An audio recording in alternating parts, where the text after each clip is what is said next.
serve you. They claim they're elected to serve you, and they will do just that. But that is a lie. So that sheriff deputy wants us to know that he's here, taking off at a high rate of speed. Wow, I wonder how fast he's going. Looks like over the speed limit to me. Charles Van Morgan, welcome, welcome. So I just watched them change this sign from 369 to 366 on the gas sign. And they claim on the national news last night that the economy is getting worse because of confrontation with Iran has increased, and the gas prices just went down from 369 to 366. So it's going down. So maybe they missed something there. Welcome to Charles Van Morgan Show. As we look at the beautiful American flag, we have some stuff to cover today. A great show for you. We're going to talk about they get elected to serve you. They allege. They tell you that every day in their commercials and their ads and their campaigns that they spend billions of dollars on getting that message to you that they are there to serve you, the mass populace of Tennesseans. Well, that's just a dirty lie, and I'm going to prove it.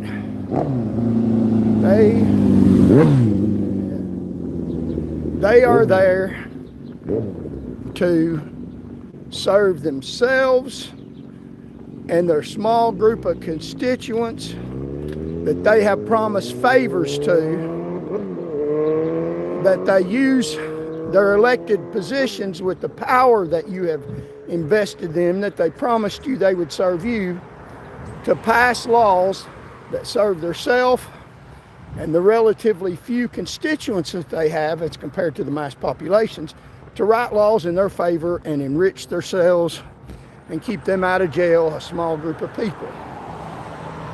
Now, if you look in sociology under what drives society, there is a thinking of science called conflict theory, which is what drives society. There's different, hello, there's some fans.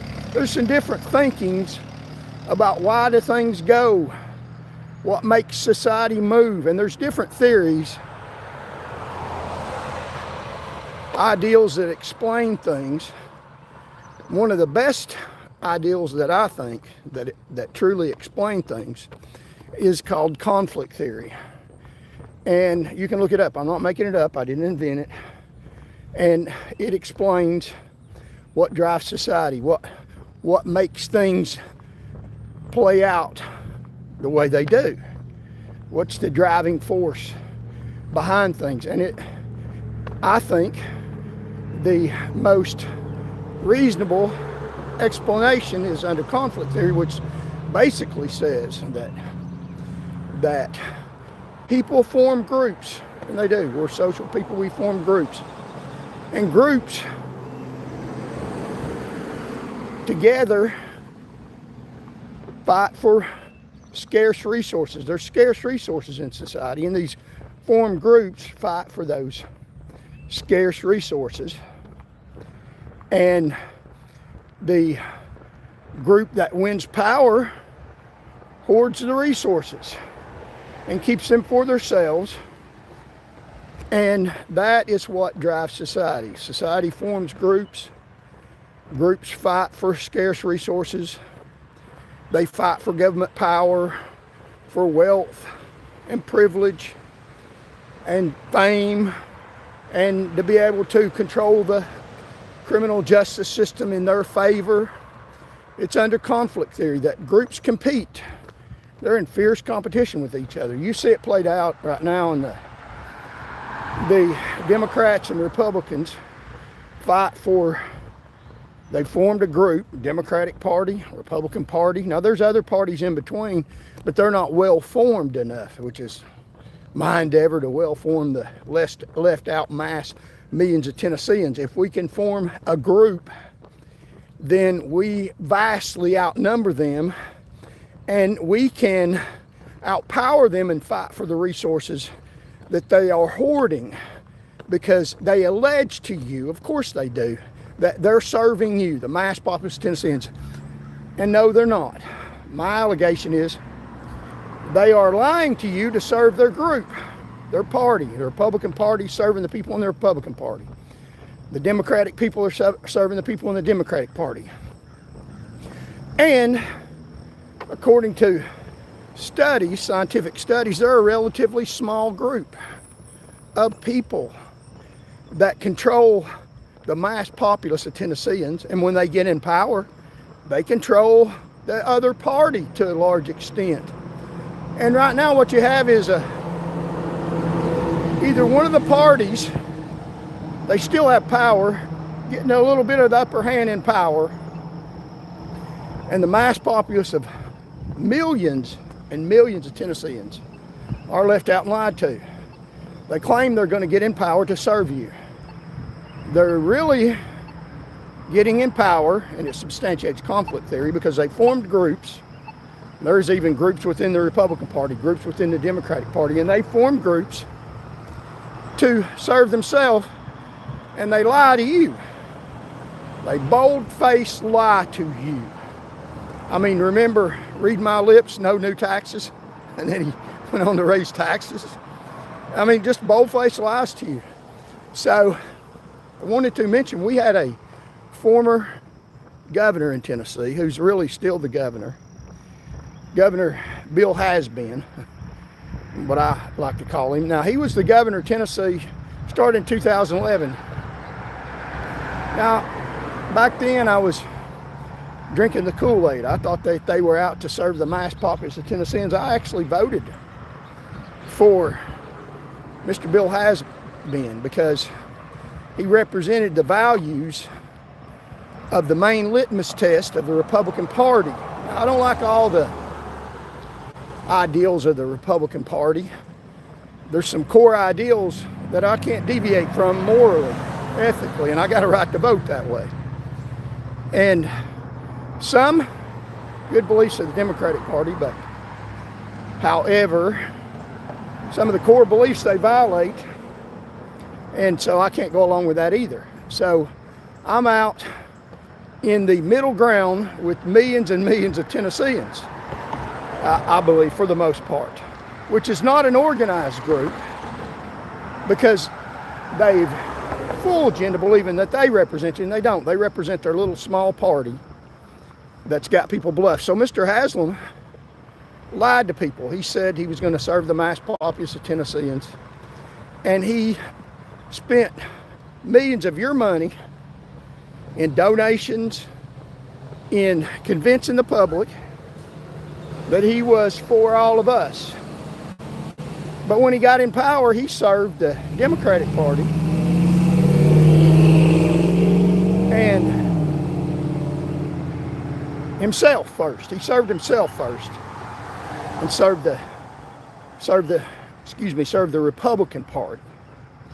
So, and I can prove it. One of the ways he did that is when he was in office, he's got millions and millions of dollars. He's a billionaire. He's got that money by exploiting the public in the first damn place, by hiring poor convenience store workers to risk their life at his stop and robs, where he flips the financial system on its head. People that take the risk don't get paid for it. He takes basically no risk and gets the money from the risk taken by his convenience store workers.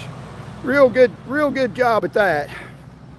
So I will give him a hand, since I've been speaking out about this. He's sold a bunch of his gas stations to another billionaire, and they're still running, still putting people at risk, but at least it's not owned by him. He still owns a few, but he got in office lying to you, saying he was going to serve the public. What he did when he was in office as he served the Republican Party, the Democrat, and part of the Democrats, the people at the top, because they basically serve each other. They're just two competing groups that are always in power a little bit, and they fight for a little bit more of the upper seat. And it leaves out the mass populous Tennessee. So what he did, Mr. Bill Haslam, is he ended the inheritance tax. And now this is just one of the things I learned in law school, other than law school. When I was sitting in a law school class, in a finance class, in law school, about securities and trust and things of a financial nature legally, which is one of the most difficult classes in law school. The professor, now this is in the Nashville, where there's a lot of Democrats, so she was pretty well shielded by the Democratic Party and going against a Republican candidate and Republican governor. Now, he was in office at this time. And she explained how, and this is a financial class, about wealth building and about how to protect your wealth. You know, having trust and things that other people, irrevocable trust, things that other people can't get to. These billionaires know a lot about that. That's how they protect their money. Irrevocable trust. And even if they lost a lawsuit and are sued, you can't get to their money. They're in these trusts, and they're a lot overseas. So let's see if we can't get through here well. So not a few people in here. Thank you. Come on board, like and share and comment. So they teach billionaires how to protect their wealth. And Mr. Haslam ended, while he was in office, he was elected to office, said he was going to serve the mass populous Tennesseans. And he ended his inheritance tax when he was in office. So while he was in office, he ended his own taxes. You know, the money you got to pay to the government. You know, they claim there's two things you have to do. You have to die and pay taxes, and they defraud themselves out of a lot of taxes. They get in power and eliminate the tax, so it's legal fraud. He said he was going to serve you when he got in office. He ended his inheritance tax. The inheritance tax was a tax on the super rich, not even the rich people. People think I'm speaking against rich people by saying, well, he ended my tax. No, you didn't have to pay that tax anyway. You didn't have enough money. You had to be super rich. You had to be super rich. Included thousands and thousands of dollars that only a small portion of Tennesseans have. And even if you did, it wasn't that much of a tax, but it was a tax to level the playing field, because these billionaires get a lot of tax breaks from the government, and when they die, it is a way that they pay some of it back, because their corporations use the roads, use society's resources, and they don't pay their fair share. In fact, they get a free ride a lot of times. So the inheritance tax was just one way to force the super rich, super rich, to pay some of it back when they died. Now, they could enjoy it all their life, but when they died, it didn't go to their inheritance, so that people they left didn't get this free money that they didn't even work for. And it was just a small tax, and he ended that tax. He ended his tax. There's only a small few people in Tennessee that paid that inheritance tax. Those small few people are people with a lot of money. They're in power. And he ended that tax. So he ended his own taxes, and he raised your taxes. He enacted what he called, I always lie about the name, he called it a road safety act. It's about safety. No, it wasn't. It was about taxing you, making you pay more every day that you fill up your gas tank. He enacted a safety tax act that makes you pay more for gas, more cents on the dollar every time you pump, goes to the Republicans' government in the state of Tennessee, not for the mass population of Tennesseans, for their little group, the Republican Party. And if you think you're in the Republican Party because you vote Republican, that doesn't actually mean you're in the Republican Party. That means you're a supporter of the Republican Party. The Republican Party is a small group at the top that benefit off your vote. And that's just the way it is. They're a small group and you're not in that group.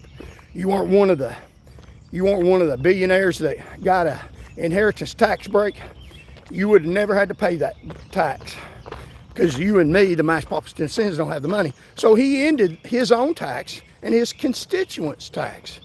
So the lie that he got in office to serve the mass population of Tennesseans, to serve Tennesseans, was just that, a lie. It wasn't true. He got in office to make laws to benefit himself, and he did just that. He ended tax.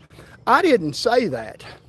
A law school professor told me that, told the whole class that he's ending a tax, an inheritance tax that only applies to the super rich. So he's ending his own taxes. And he's one of the people that benefited from his elimination of that tax.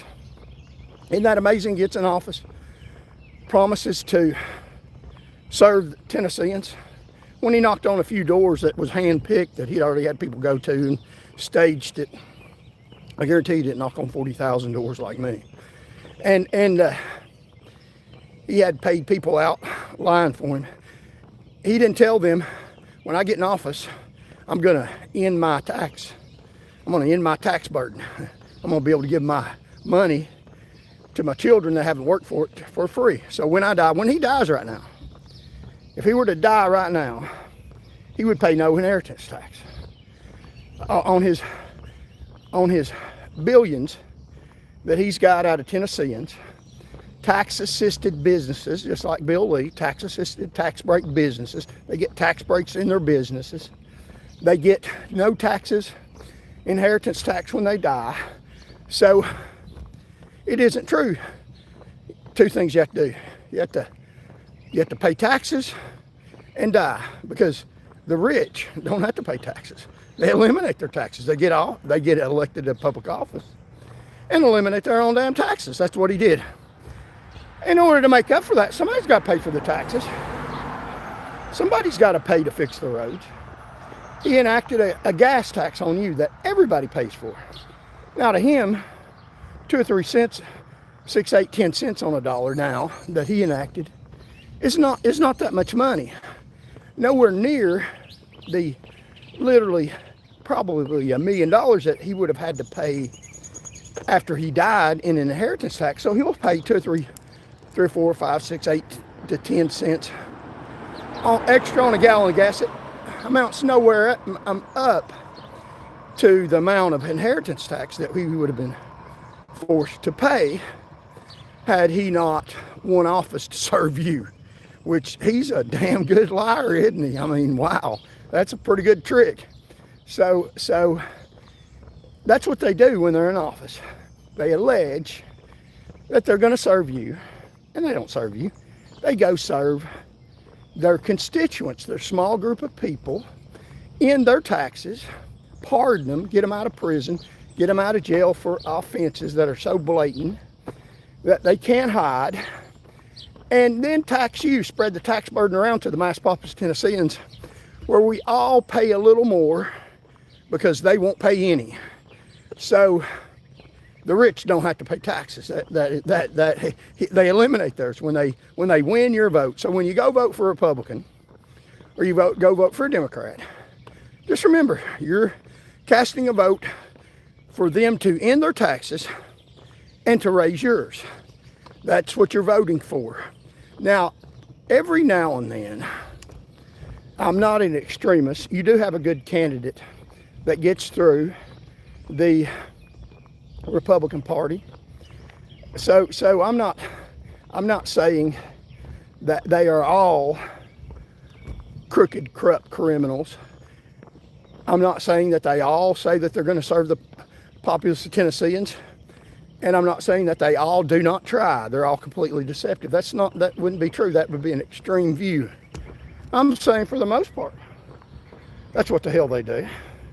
And you can see it in the previous governor and in this governor who passed a law to eliminate a lot of his taxes from the Bill Lee Plumbing Company. So he's showing his plumber's butt.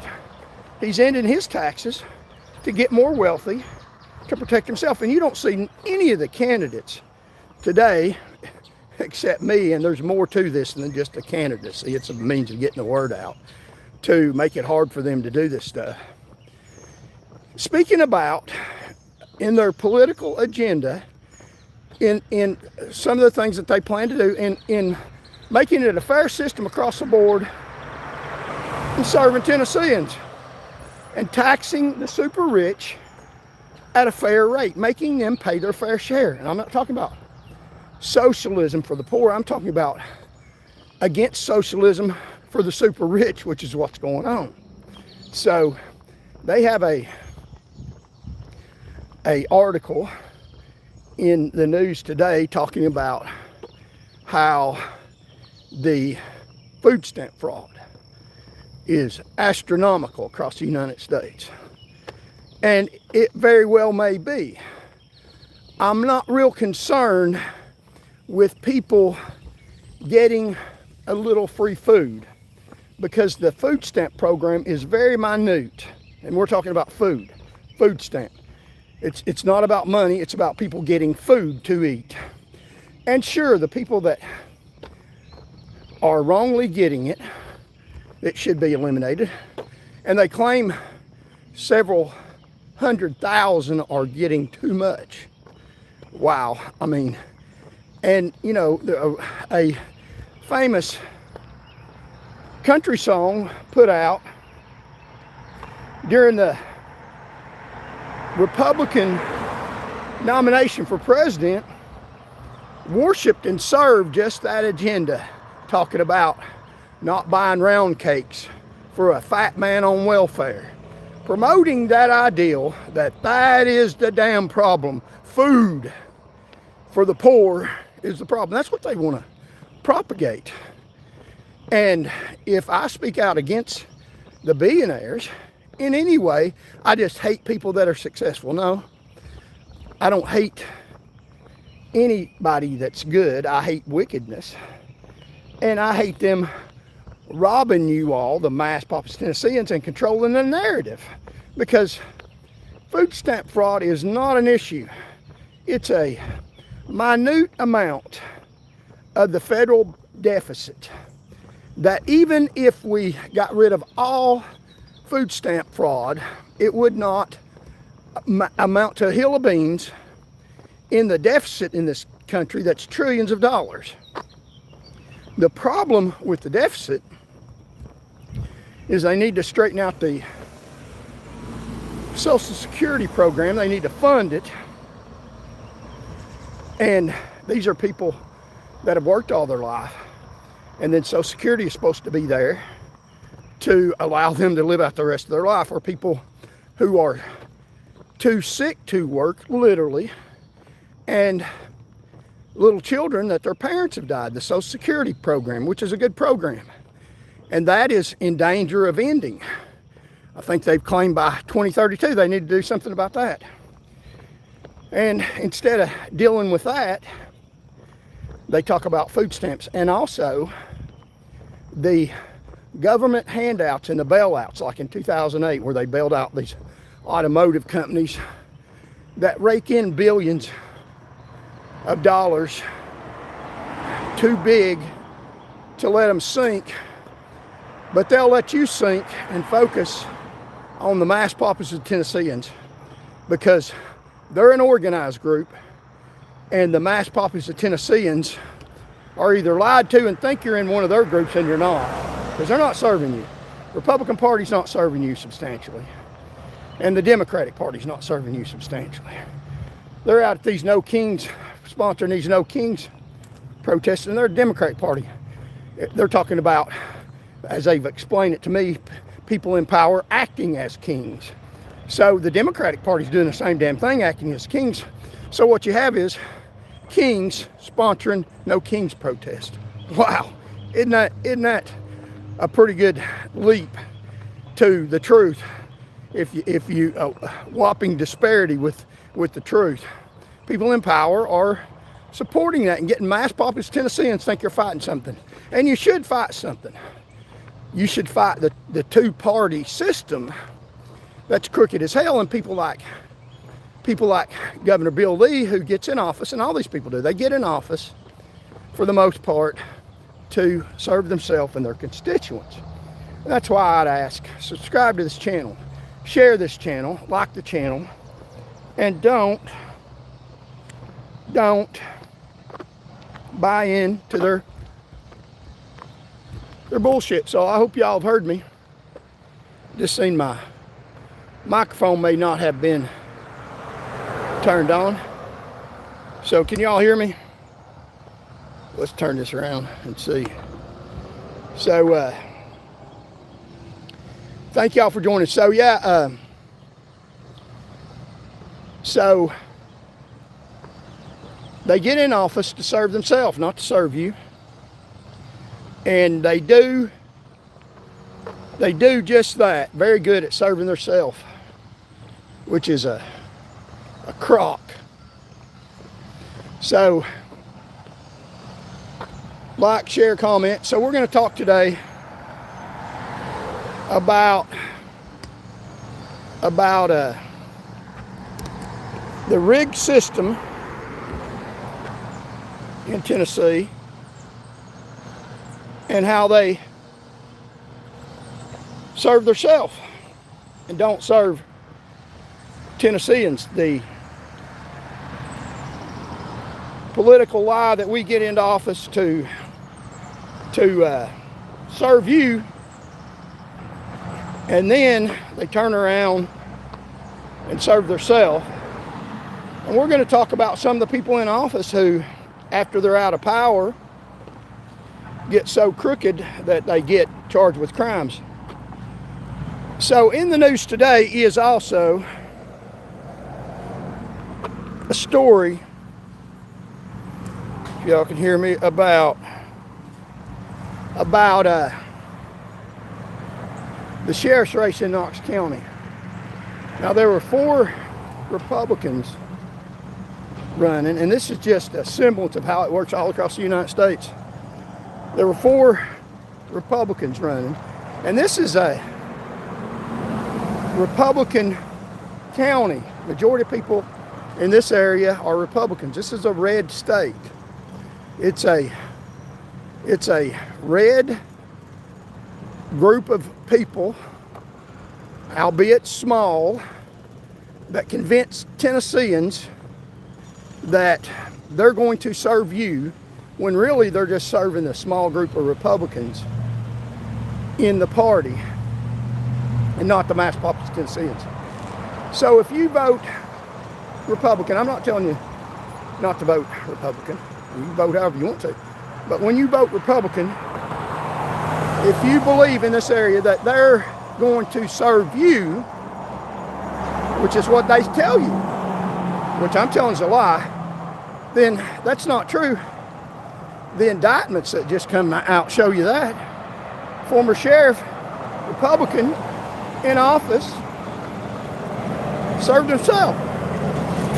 He served himself. Now, after he's out of power, they charge him with a crime, and that's on the news today.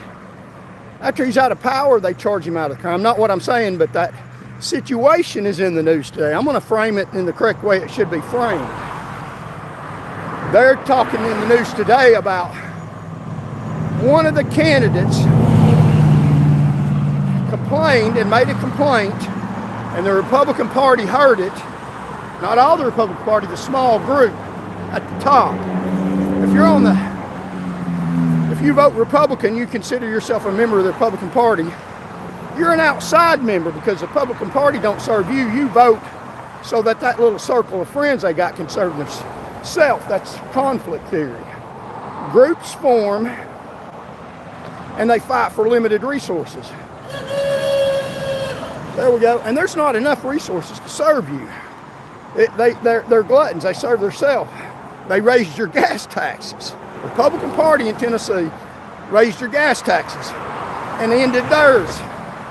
That's what they do. That's what the Republican Party does. Now, the Democratic Party's no better, and there's fundamental values that I can't vote Democrat. So I would encourage you, if you're going to vote and not going to vote for an independent or somebody that you listen to, that you trust, I'd encourage you to vote for a Republican person, because I'm not vindictive or extreme. But that's in the news today about the sheriff's race. A candidate that didn't win is complaining because two of the candidates on the ballot, there were four, two other candidates on the ballot were charged with theft of over $300,000 of seizure money. And this is in the news all over Knoxville today. And this is just a snippet of how these parties work. So they don't even have any competition within the Democratic Party, because the Republican Party is so well formed in the state of Tennessee at the top, and they've got so many people lied to. And the Republican Party's lying to you a hell of a lot. A hell of a lot. And if you're a Trump supporter, and I get that, a lot of Tennesseans are. The news media acts like they're not. But Tennessee's a red state, and it's Trump's party. And Trump has publicly called out the Republicans in Tennessee as Republican in name only, and that'd be very correct. That's what they are. They are out for themselves in name only. And you might as well call it in Tennessee the Haslam Party, because that's who runs Tennessee, and he's against the president. He was. He's backed up because he ain't got enough political clout. He would run for president, but he's concerned that people will look under the hood and find all the public corruption. So, and people don't hire little girly men, but I'm just saying. But in Knoxville, in Knox County, they had 4 sheriffs running in the Republican Party. No Democrat contesting them in the general election on November 3rd, because the group of the Republican Party's too well formed, and a Democrat wouldn't have a shot in hell, so they didn't waste their time. And I'm not wasting my time, even if I don't have a shot in hell, because the fight is what matters, getting the truth out, and the truth matters. And both those parties are crooked as hell. And the sheriff that didn't win, that was running, complained that they came out with the indictments after the election was over, when the two candidates, one of them that got more votes than him and one of them that didn't, was charged, indicted by a grand jury, which a grand jury will indict a ham sandwich. So they're alleged to have stolen forfeiture seizure money, which is a problem, I bet, across the whole state of Tennessee, United States of America. Forfeiture seizures, the first thing is, do they actually have a legal right to seize the money? They're taking your money, and they've already admitted that they're arresting people falsely. They haven't admitted that they, just run over me. But they haven't admitted that they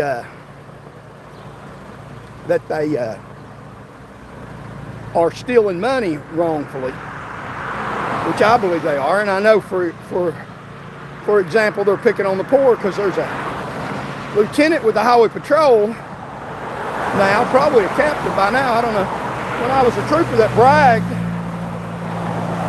on stopping people with older model cars. Wow. So wouldn't that be Wouldn't that be interesting? They're not stopping people with BMWs because they're doctors and lawyers and stuff with money to fight the trooper, maybe get his job, because they have the money to make sure they do things appropriately.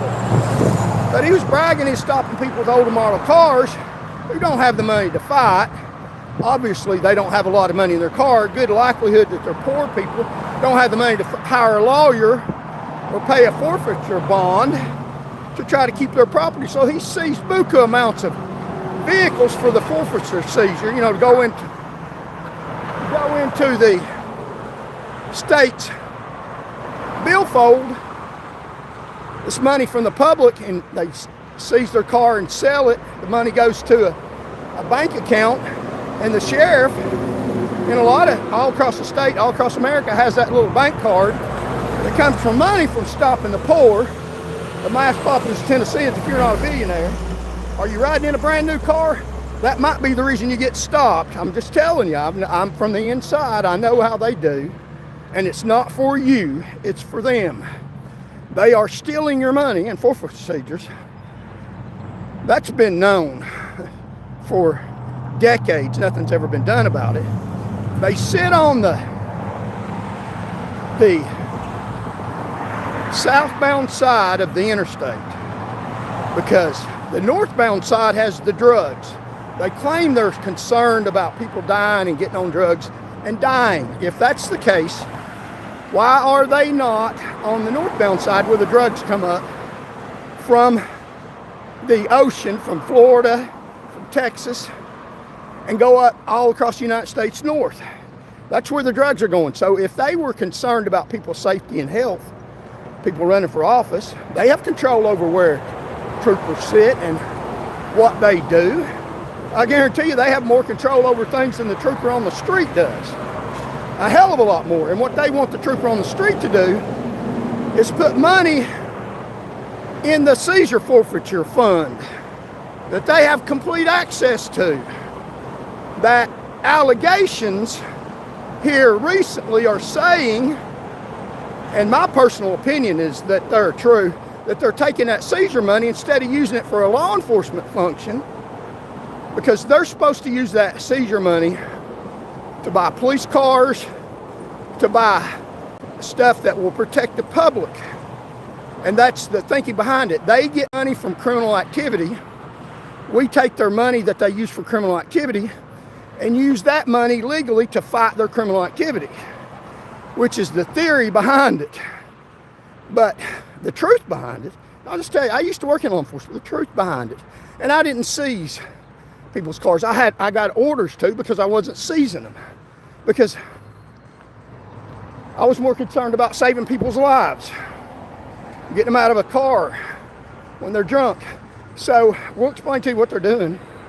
They say they're in office to serve you. No, they're not. Welcome, welcome. Come on board. So we got quite a few people in here. So my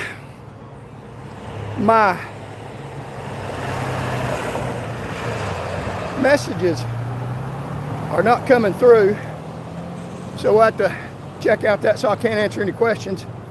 Put them on my regular YouTube page, and we'll straighten that out probably before tomorrow. But we're talking about they get in office to serve you.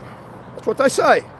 Elected officials get in. I'm going running for office to serve you. And they post it right up front. I'm a member of the Republican Party. Hold that as a banner, because that's the small group behind them that gets served when they get elected. Or I'm running on the Democratic Party. That's the small group that's behind them that lies to the mass millions of Democrats. I mean, the No Kings rally, they're lying to you. They're kings and telling you they're setting up the rally for you to go serve them, serve the kings. So if you're in a No Kings rally, you're out there serving kings, serving the Democratic Party. It's a Democratic-led movement. Democrats are the same as Republicans, except for in their agenda. They're in power. They're kings. I mean, that's the philosophy behind that. That's stupid as hell. So they get in office, alleging they're serving you on a party back that represents a small amount of people. I'm trying to tell you, if you're the mass public Tennesseans, they're not serving you. Either party is not. They're serving themselves. So in the news this morning, they got a little bit of the dirty coming out because one of the members, several members of the Republican Party, one of the members of the Republican Party, after they're out of office for decades. See, when they were in office, they wouldn't have been charged. But since they're out of office, they have pissed somebody off. It's not about the crime. The crime is irrelevant. They don't care about that. You can be in the Republican Party and commit crimes. It doesn't matter that you're endangering the public or stealing the public's money. That's not what the public party is concerned about. It's something else. There's a backstory. I'm not the only one saying that. There's a prominent lawyer on here, and I used to call him Southern Drawers Law, making fun of him, but if you listen to him, he makes a lot of sense about things. So I've become somewhat of a fan, and I thank him for what he does. It's Southern Drawers Law, and I think that's the name. And he even said, you know, same thing I'm saying. They do that all across the state of Tennessee, and they do it all across America. Take money from the seizure fund, and that's what he said. Who'd they piss off? It's not about them doing it. Everybody knows they do that. They're allowed to do that. The people in power won't prosecute them. So why are they prosecuting them now? There's a backstory. I don't know what it is. They made somebody mad. Now, I'm not saying they shouldn't have been prosecuted. That kind of stuff needs to be stopped. It goes on because the people at the top want it to go on. They steal your stuff. They're not there to serve you. They're there to make laws and to surreptitiously steal from you. So if you're voting for them, you're voting for a thief and a stealer, somebody that's going to end their taxes using government authority and power to do it, and using government authority and power to raise your taxes. That's what the party's going to do for you. That's what they've always done. That's what they're going to keep doing until you vote them out, until you put them out on the street. And they ain't got the guts or fortitude to do what I'm doing. They're too cowardly. And if they did do this, they'd lie to you. So they say that they're involved in drug interdiction because they want to protect the public. That's what they tell you when they're running for sheriff. We want to protect the public. A lot of people dying from illicit drugs, and the prosecutor sits up here in the Attorney General's office here in Knoxville, Tennessee, Knox County. Attorney General Randy Not Worth a Plug Nichols sat up here in the prosecutor's office and talked about we need to lower the amount of drugs that get into Knoxville, people dying, and that's a concern of mine, and I care about people. He even ran for governor. He cares for people. He's a dirty, fat liar. So why do they sit on the southbound side of the interstate where the money goes? Because they get the money. If they're concerned about people's safety and health and stopping drug trafficking, they'd sit on the northbound side and confiscate the drugs. They don't care about confiscating the drugs substantially because there's no money in that.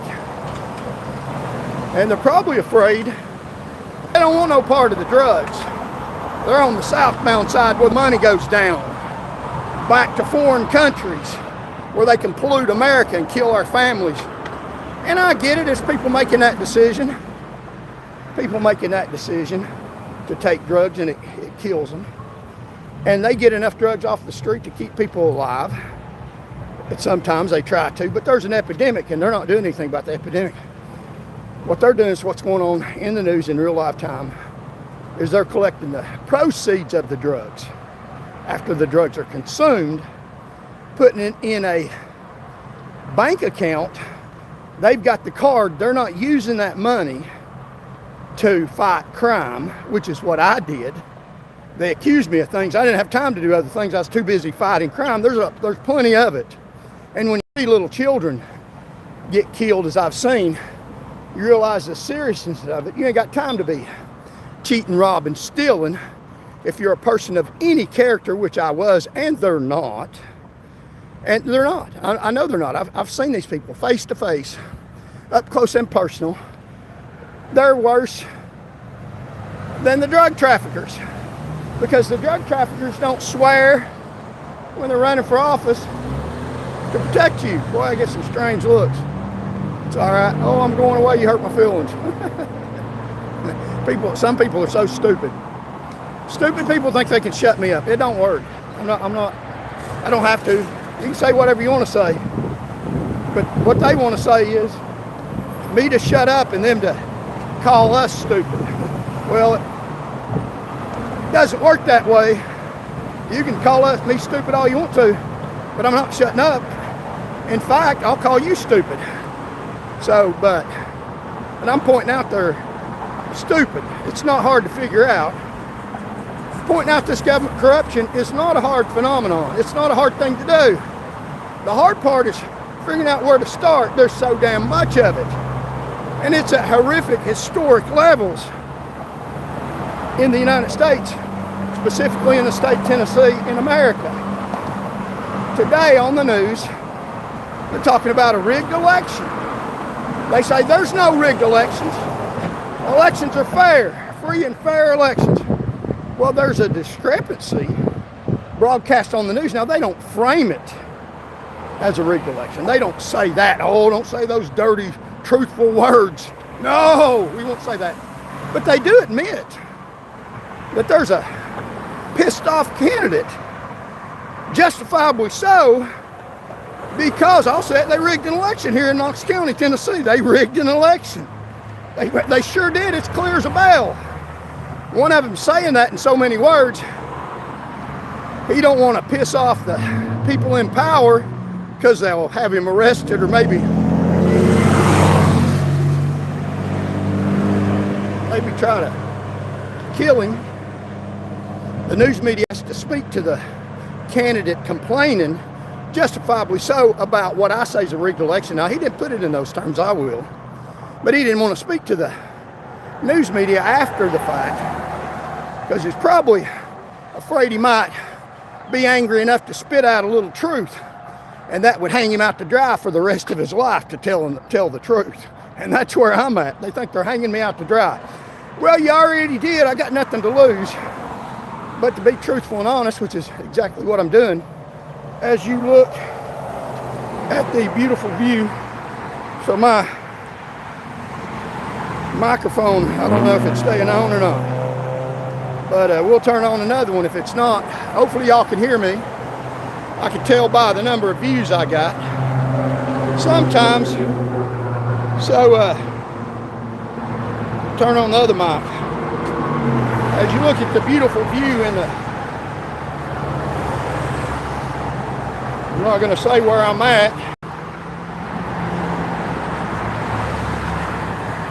because I might get assassinated. Most people do. So on the news today, here in the state of Tennessee, in this county, although they didn't frame it as such on the news, they are broadcasting that we had election fraud here in this county, in this state of Tennessee. Now, they didn't say that. They said that there was a dispute about the election. There's more than a dispute. There's outright fraud. The election wasn't fair. One of the candidates said that without saying the real truthful words. I'll say the truthful words. In Knox County, Tennessee, here in this state,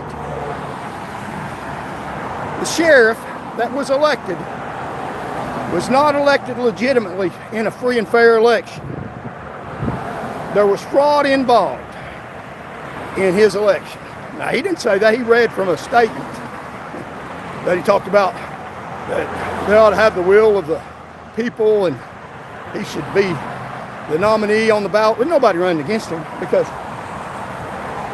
what happened is the opposing candidate that came in third complained because the other two candidates, it was reported after the election about their indictment. Had people known before, they might not have voted for the other two candidates.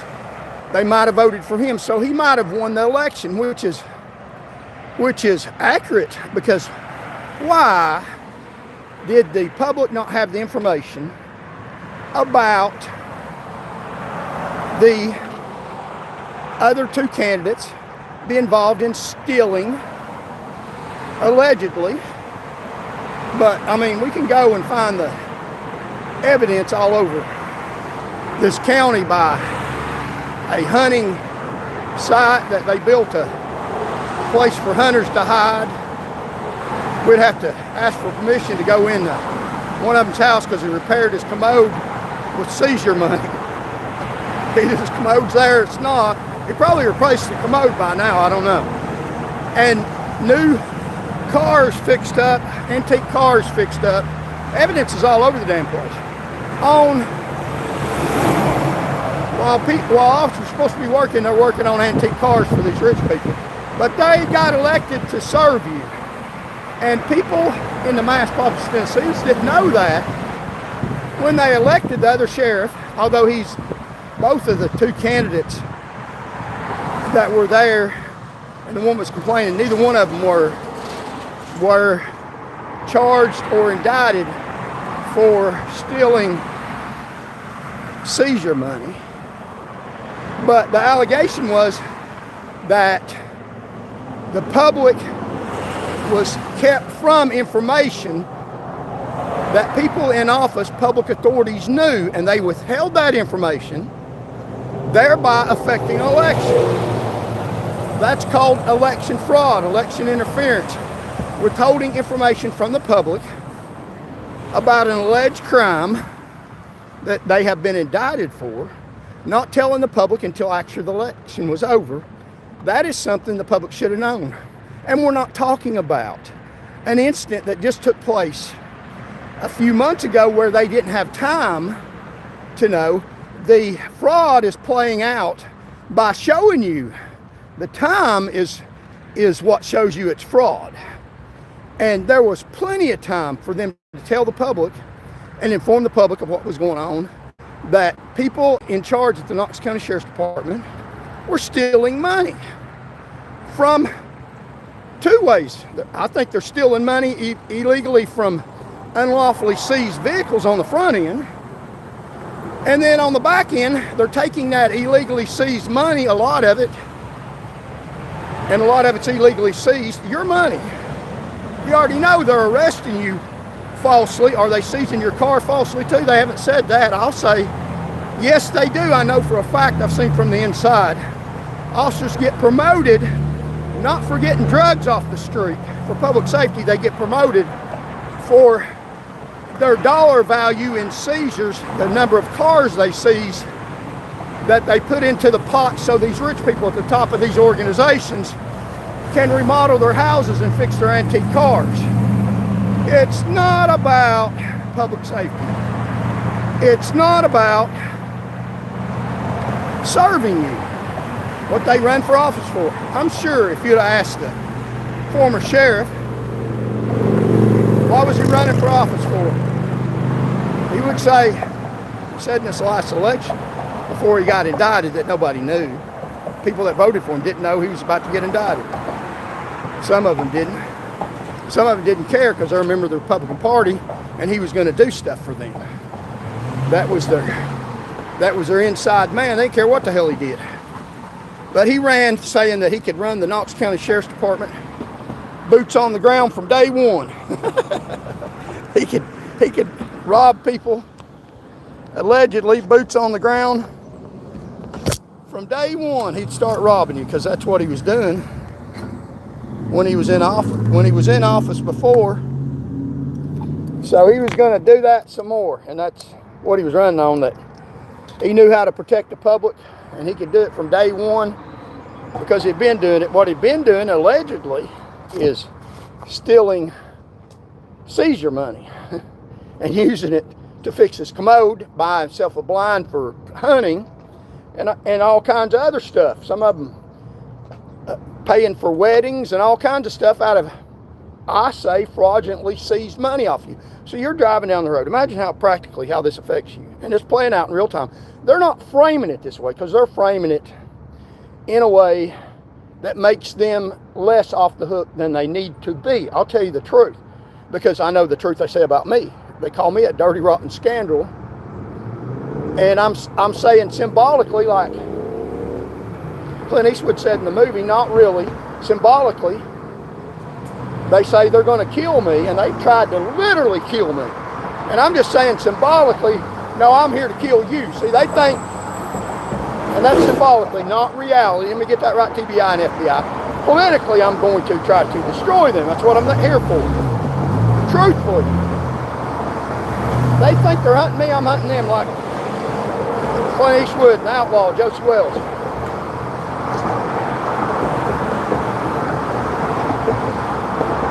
So, that's what they're doing with your money. Like, share, and comment, and contribute to the channel if you can.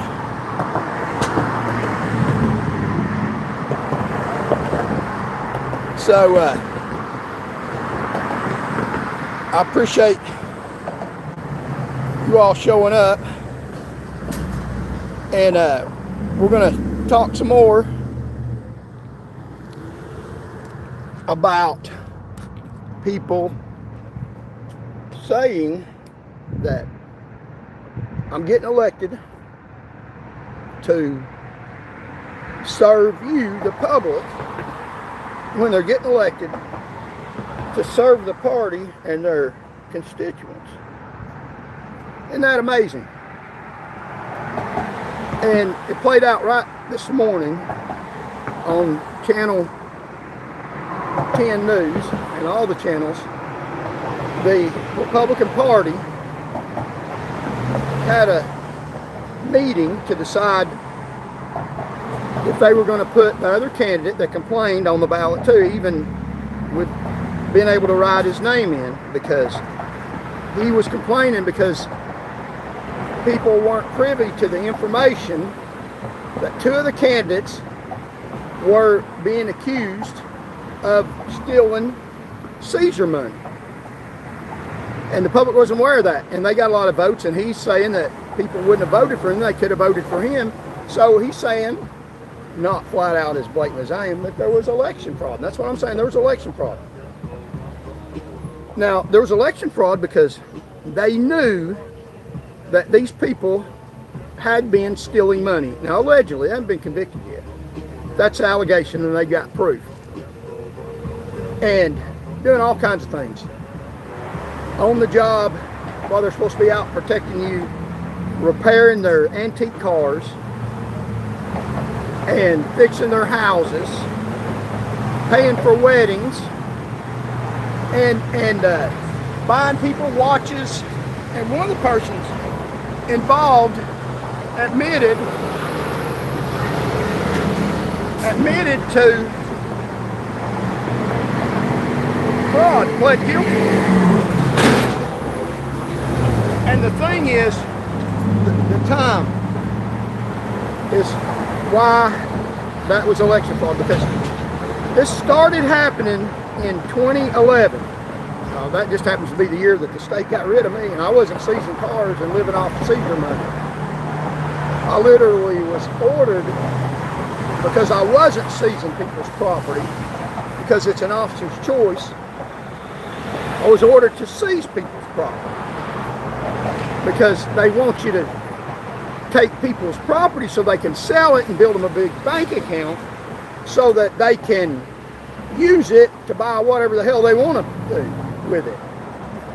So they started this stuff in 2011, according to the complaint, the allegation, which hasn't been proven yet. Now, I've seen wrong stuff go on. I know how stuff really operates. So I think that the allegations are probably true. They started in 2011. It ended in 2018. So the sheriff has left office for several years. So he's not in power anymore. My question is, would they have charged him had he been the sitting sheriff in office? I doubt it. I doubt it. So he's pissed somebody off. And they knew about it. They've known about it since 2011 all the way to 2018. They closed the investigation in 2018 and charged somebody, reopened it. So they knew about it and didn't bring any charges against these people that were later running for sheriff. So they could have let the public know that they were about to be indicted, they were going to be indicted, or went ahead and indicted them back in 2018, or at least before the election. So that's election fraud going on in real time right now. They're not framing it as such, but they withheld information to the public, defrauded the public out of information that they had waited till after the election and rigged the election to where the sheriff now that's going to take office did not win with the public having all the information. That's just the way it is. Now, I've met him, the sheriff now, and he's seen me at the church that I went to where they invited me to speak. They told me, according to the agreement, which is a contract, you can have a verbal contract. They violated an agreement at a church. People, members of the church probably, violated an agreement. Now, they're not responsible. They let the Republican Party run all over them. But a local leader of the Republican Party broke an agreement with me. I know they did. That's not an allegation. That's a fact. I mean, I can show you the email. Put it on YouTube. I put it on my Facebook account. Check out my Facebook account where I post regular messages, truthful, against people in power. So he offered me to attend this church, this meeting, Republican Party meeting at a church, where church members were going to be there, and gave me 5 minutes to speak. That was his agreement. I'd come. Offered me the opportunity. And I had to come and speak, give up my time. So there was offer, acceptance, and consideration. My time in the heat of a campaign, giving away valuable time to these people. And I knew that I wasn't going to be well taken. I knew that because the truth is a hard pill for these people up there in the party to take, because I'm speaking the truth against them. They don't like it. I'm not allowed to do that. Shut the hell up. You can talk about the other party. You can run down other candidates. You can run down the public. You can pick on whatever you want to, but do not speak truthfully about us. But they don't say that, but that's inferred. They even made a video after I said what I did about what I said, that I wasn't invited back there anymore. Well, good riddance. Can I go to church on Sunday there? Would that be permissible? I mean, you know, are they trying to keep the Lord Jesus Christ from me, from the Republican religion? I mean, how heinous is that? But they offered me to come and speak. I gave up my time. That's a contract. Offer, acceptance, and consideration. It was a verbal contract. So if I sued, I would have to have evidence. But and it was in writing by the emails. So it was a written contract. And I went to speak, was supposed to be given 5 minutes. And this is where I met the sheriff that's now going to be the sitting sheriff. And I didn't think he had a chance in hell of winning. But he did get a lot of votes. And I have nothing personally against him, except for the fact that when I talked to him, he didn't stand up. And that's disrespectful. When I talked to the sheriff, I stood up when I was a trooper. It's a sign of respect. And I show them respect there in office. The problem is not me. That's what they say, oh, the problem is you. No, I'm truthful. And I show them respect. The problem is they don't show us respect. Now, they don't come out right out and tell you they're disrespectful. Sometimes they do, but they do it in all little ways. They don't listen to a damn word you say. They ain't got time for you. If you say any of the truth that hinders them, that ruffles their feathers, they'll kick you out of the damn meeting.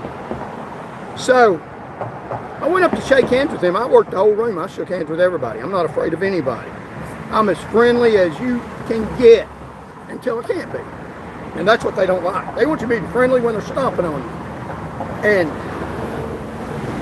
as the mass populace Tennesseans, you don't have to be that way. Don't put up with their garbage. don't be friendly when you don't have to be. I hope I'm getting out. I don't know. This microphone keeps going off for some reason. So I hope y'all can hear me. Let's see. I'll be able to tell. Yeah, I got a bunch of people in here. So you don't have to be friendly when they're not. Be respectful until you can't be, and then don't be. You don't have to obey their bullshit. You can refuse to cooperate with dirtbag liars. So I don't know if this one's working. And I went around the room, shook hands with everybody, and shook hands with him. I didn't even know he was running for sheriff, and he did stand up, stood there, and begrudgingly act like he was shaking my hand. Didn't even want to do that. I stuck it out, and he, oh, I guess I'll have to. I need your vote. It's about you voting for me. I know who you are, and I don't like you. Well, you know, then be a man about it. Don't be a politician and say, I'm not shaking your hand. That's what I'd do to him. I probably wouldn't shake his hand right now. I won't shake his hand unless he stands up. He's going to stand up to me. There's enough people listening. It's called getting political clout for the good of Tennesseans. And he probably even shouldn't won the damn election, but I shook hands with the soon-to-be sitting sheriff here in this county in Tennessee. He didn't even stand up. But I went up to speak. They told me they'd give me 5 minutes. And one of the prosecutors for Knox County was there. One of the prosecutors that was a prosecutor when they lied about me in that office. Knew all that stuff was going on, didn't do a damn thing. She was there because she was wanting to serve the public. No, she was there because she was running for judge, and I think she won that election. She's a judge now, but I don't care. I'll speak the truth about her. They shouldn't have lied about me from the prosecutor's office. And she's a judge now. She's going to lie from the bench to protect the prosecutor's office. I'd ask her to straighten up and straighten out their dirty lie against me and the mass populace of Tennesseans, because I'm not going to be waterboarded into admitting a lie. So she was there, and I started my speech. You can see it's on YouTube, by saying that I bet you didn't think you'd see me again talking to her, standing her out on purpose. She's there trying to get elected. I'd like people to know who she is. I said, you're running for judge with, you got a JD law degree. I have a law degree too. But I can't get my law license because of corrupt people with law degrees like you in public. That's the truth. See, you can't speak out against him.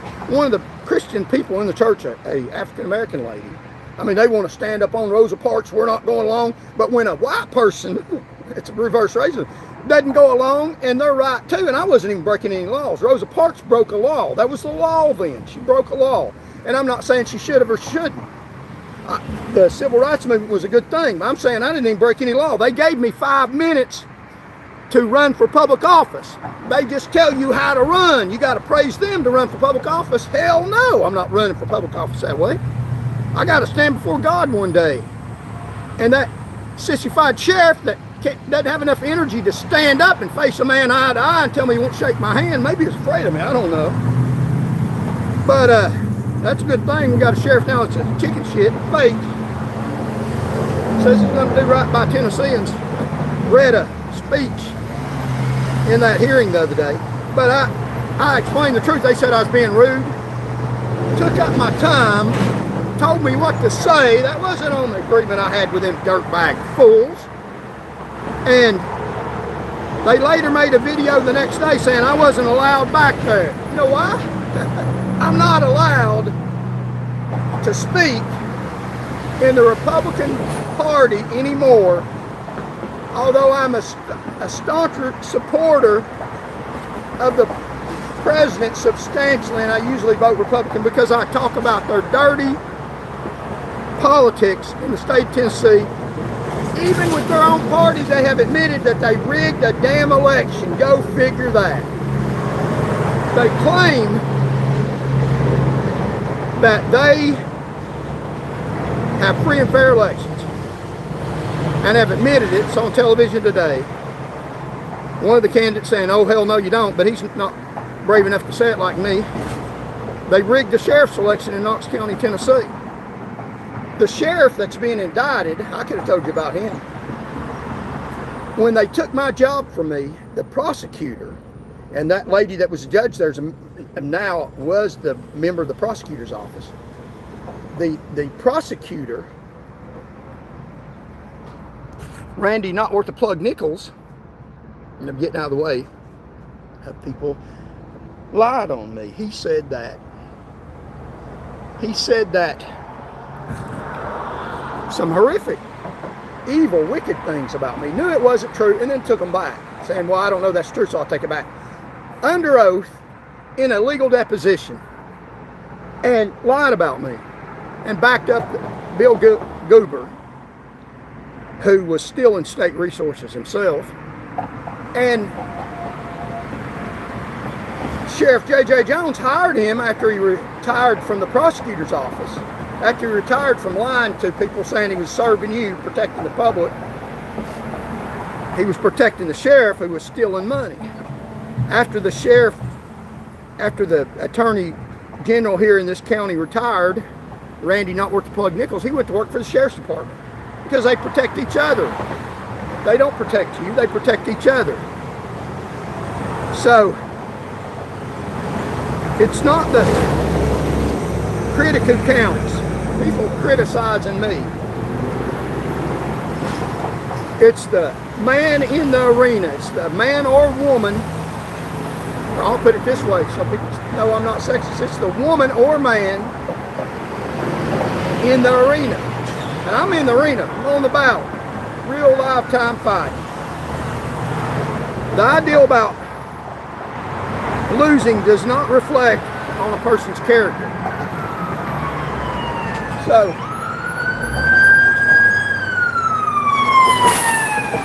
a lot of people have won elections and had poor character. Look at the crooks who won. Look at where they are sitting right now. We're going to go through the greatest military strategies in history. We're going to go through the convicted politicians, the ones who got away, and the one Tennessee is still protecting. So let's go. Winning an election is not a character reference. Every man we're going to name this morning won an election, but they're crooked. And I didn't win an election, and I'm not crooked. So it doesn't necessarily go together. A lot of crooks win elections, and we're going to talk about that. Thank y'all for joining. Well, I got a bunch of people on here. Like and share. So, Rob Belovich won. Brian Casey won. Glenn Castor won. J.J. Jones won. Bob Menezes won re-election after the FBI raided his home. William Jefferson won re-election after the FBI found $90,000 in his freezer. A name on the ballot is not a verdict on a man's soul. It's not. A lot of these dirty crooks win because they got the power of the parties helping them commit this fraud on you. Even internally, it's coming out.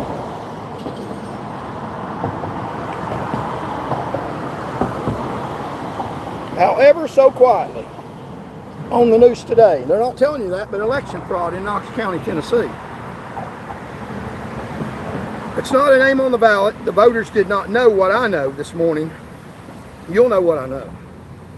I'm here to tell you. If you know the enemy and know yourself, you need not fear the result of 100 battles.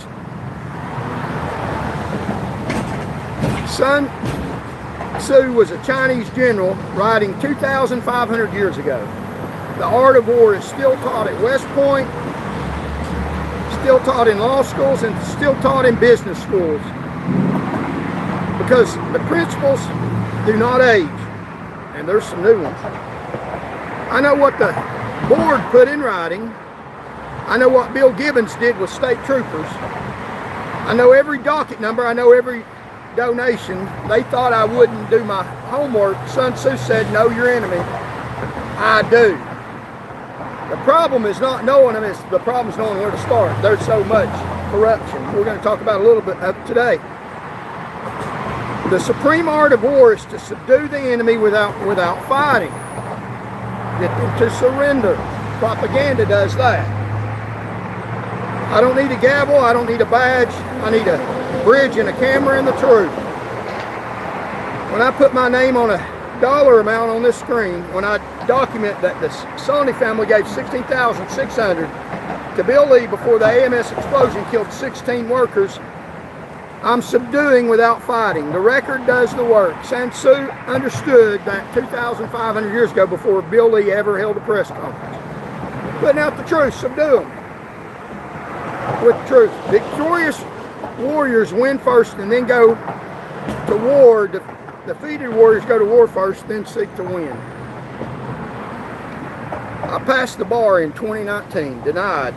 I passed it again in July 2024, denied February 7, 2025. I did not file a lawsuit before. I studied and passed the bar and denied, and I filed a lawsuit. I filed my second suit on May 13, 2026 after years of preparation. Sun Tzu and would recognize that. The board did not expect someone who did the work before the fight started. So we've been preparing to fight for years. You don't win the fight the day of the fight. There's somebody likes that music. You win the fight. I don't even understand that kind of music. You win the fight years before. You win the fight years before the fight starts by preparation. You've seen a fight last night if you watched the NBA Championship Series. It was game 4 of the series, and New York Knicks were down by 29 points in the second half of the basketball game, and they came back and won it. And they didn't win that fight that night. It wasn't won last night by the New York Knicks. It was won throughout the whole season and preparing. They'd been down before. They knew what to do. They told you after the game, stick in it and keep pushing forward. And ended up coming down from a 29-point deficit to win a basketball game that nobody thought they'd win. I literally was watching that game and fell asleep because San Antonio was about 20 points ahead, and then I woke up right before the last shot. I could not believe what I just saw, that they'd come back. So they knew before what they were made out of and been down before and didn't panic. So they were prepared for that. So you don't win the fight on the day of the fight. You win the fight in the preparation ahead of time, being prepared. And I've been prepared for this fight all my life. War is a continuation of politics by other means. Clausewitz was a Persian general who watched Napoleon tear Europe apart and sat down to write the truth about it. War and politics are the same fight with different weapons. This weapon is fought with truth and speech and messaging. So help us get the message out. Like and share and subscribe. We're about 50 subscribers till we get to 5,000 people subscribing to the channel, getting this message out. Unheard of. You won't hear this message in these blatant, specific, truthful terms like you will anywhere else. And I've got some scars to know it, been inside and have the fight planned and prepared. I know what I'm doing. Been in a fight all my life, raised as a fatherless son, only son of a widow, didn't have brothers or a dad to help me. And when I was in public service, I did more fighting than anybody did. I led the highway patrol and saving more lives than anybody in the state. Now they lie about that, a lot about it. It's part of the fight. It didn't take the fight out of me, it just switched the fight to them. What part of I fought very well did they misunderstand that I might take that fight and turn it on their dumbasses, which is exactly what I'm doing. This is a fight of messaging. Help me get the message out against these people in power. Both the Republicans and the Democrats. We're going to talk to you about how dirty they are. The news media. Even admitting that they rig elections inside their own parties. Just not saying that blatantly out like I am. So war and politics are the same fight with different weapons. When the Tennessee Board of Law Examiners put my political campaigning and my criticism of the judiciary in denial letter as character concerns, they prove what? Clausewitz right. They are not running a character review. They are running a political operation against you, me, and the mass populace of Tennesseans. It has nothing to do with character. That's something to do with my character to stand up to them, rightfully and justifiably so, and they won't tolerate the truth.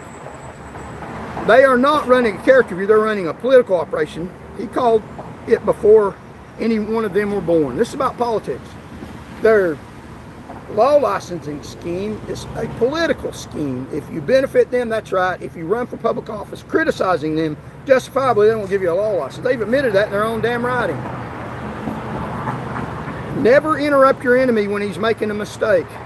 Napoleon Bonaparte, Emperor of France. Napoleon lost Waterloo. He was exiled to a rock in the South Atlantic and died there. But before that, he won 60 battles. He understood patience. Glenn Clossida made his mistake. Brian Kelsley made his. J.J. Jones made his. The board put their reasoning in their own published memorandum of opinion. I did not stop them. I documented them. Then I filed. Let them talk, let them write, let them sign their names to it, then I put it on the screen. Then I put it in a legal brief, Exhibit A, in federal court, their own damn writing. So, Frederick the Great, Persia, never be surprised. It is pardonable to be defeated,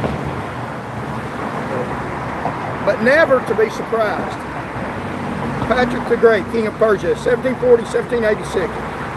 Frederick the Great brought Australia, France, Russia simultaneously during 7 years' war, outnumbered on every front.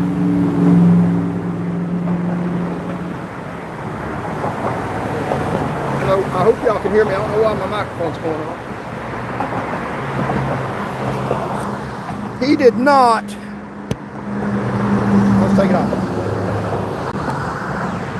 He did not give up, or he wasn't surprised at all. He was outnumbered on every front. He did not win because he had more soldiers. He won because he was never surprised. I was not surprised when the board denied me in 2025. I wasn't surprised at all. And I was not surprised when they cited me for campaigning. I already built that legal theory to fight it.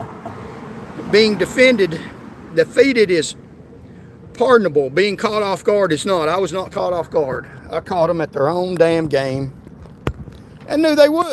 I knew they'd do that. I wasn't surprised at all in their public corruption. Success is how high you bounce when you hit the bottom. General George S. Patton, U.S. Army. Patton was relieved of command twice. He slapped a soldier in a field hospital. Eisenhower pulled him. The press tried to bury him. He came back and commanded the 3rd Army across France faster than any army in history. They denied me in 2019, I bounced back. They denied me in 2025, I bounced back higher.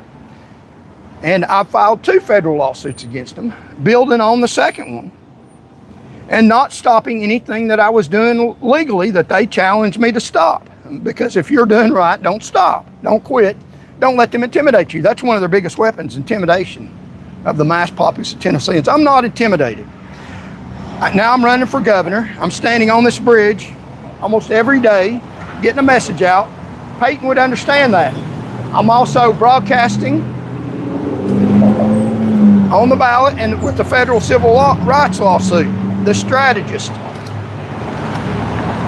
Never give in. Never give in. Never, never, never. In anything, in nothing, great or small, large or petty, never get in. Winston Churchill, never give in. Churchill said this in 1941 while London was being bombed every night. Now that was about 23 years before I was born. Never give in. Never give in. Never, never, never give in nothing. Great or small, large or petty, never give in. While they're being bombed every night. We had a political failure for decades before World War II. They called him a drunk. They called him a warmonger. He was pushed out of government and spent years in the wilderness. Then the moment came, and this is our moment, and he was ready. They started it. I know how to finish it, not because I'm the biggest, because I am the most prepared, and I will not give in. My forte. The art of war is simple enough. Find out where your enemy is. Get at him as soon as you can. Strike him as hard as you can and keep on moving. The enemy is at the ballot box on November 3rd. The enemy is listed on my federal lawsuit in federal court with my name signed under oath with penalty of perjury. Their name is signed under oath and they lie.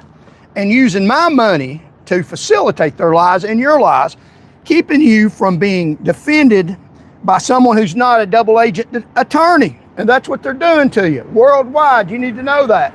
Come to Tennessee at your own risk. Your own money will help defend the state and prosecute you. That's the way it is. Strategists to the system. Every strategist we just covered lost battles. Some lost everything. What they did not do is quit, and what they did not do is cheat. Now I'm going to show you the men who you won in Tennessee across the country, exactly how they keep winning. It's not a strategy, it's the machinery of escape. Supreme Court decisions, presidential pardons, and a system that protects its own. So stay with me. The McDonald decision in 2016, the Supreme Court gutted bribery law for the rich. In 2016, the United States Supreme Court unanimously threw out the corruption conviction of Virginia Governor Bob McDonnell. He had accepted over $175,000 in gifts and cash from a businessman in exchange for helping promote his company. The court said that was not an official act under federal bribery law. Bullshit. That one decision became get out of jail free card for powerful people across the country. Sheldon Silver, New York Assembly Speaker, Don Skeldus, New York Senate Majority Leader, both had convictions thrown out. The court changed the definition of bribery to protect the powerful. These parties protect their own people. And the bribery laws for you have not changed. That is for people in public office. So they give them an out where you have none. That's the machinery escape that you don't have, that they've adjudicated into law for themselves. Wow, got a lot of people. Like, share, and subscribe. Thank y'all so very much. So, Rob Blagojevich, B-L-A-G-O-J-E-V-I-C-H, Belichick, convicted on 17 counts, including trying to sell Barack Obama's Senate seat. Yeah, I'm going to talk about that because that's what he did 17 years ago. Commuted by President Trump in 2020. Wayne Kilpatrick, mayor of Detroit, convicted on 24 federal counts, sentenced to 28 years, commuted by President Trump in January 2021. Brian Kessley, Tennessee State Senator, convicted of federal campaign finance violation, sentenced to 21 months, served roughly 15 days, pardoned by President Trump in March 2025. The pardon pen erased the conviction. It does not erase the record. I have the record. That's what they did. They were pardoned. Now, if you think I'm speaking against President Trump, I am not. I'm absolutely not. President Trump is a merciful person. And he believes in mercy. He believes in using his pardon pen that he has rightfully gained through the election process. What I'm saying is fairness and mercy for all across the board. I'm not saying that he should not have pardoned these people. If you're a Trump fan, that's not what I'm saying. I'm not saying that at all. In fact, I agree with mercy on people and pardons. A lot of them. If I were ever in power in the governor's office, my hand would be sore from signing pardons for people, for giving out mercy for people that deserve it, because I'm a merciful person. So I'm not against President Trump pardoning people. And you can put your name here.